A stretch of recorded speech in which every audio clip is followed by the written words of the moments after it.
তো আমি আজকে বাংলাদেশের একজন কন্টেন্ট ক্রিয়েটর মানে এক ভদ্রলোক কিনে কথা বলবো, মানে যার সম্বন্ধে হয়তো আমার কথা বলার যোগ্যতা নাই বয়স অনুযায়ী, তো তাকে নিয়ে কিছু না বললেই নয়।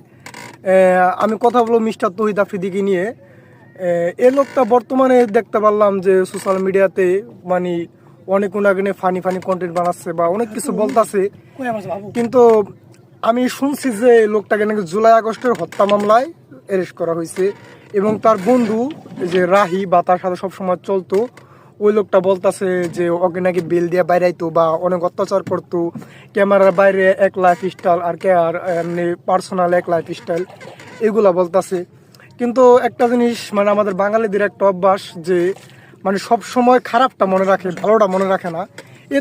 তহিদ আফ্রিদি কিন্তু বন্যার সময় বা মানুষের বিপদ আপদে মানুষের পাশে কম দাঁড়ায় নাই কে, কিন্তু আজকে জানি না কতটুকু সত্য তার পাশে কেউ নাই কে, ইনভাইটলি তার পাশে তার ফ্রেন্ডগুলাও নাই কে, ঠিক আছে, একমাত্র তার ফ্যামিলি ছাড়া তার পাশে বর্তমানে কেউ নাই কে।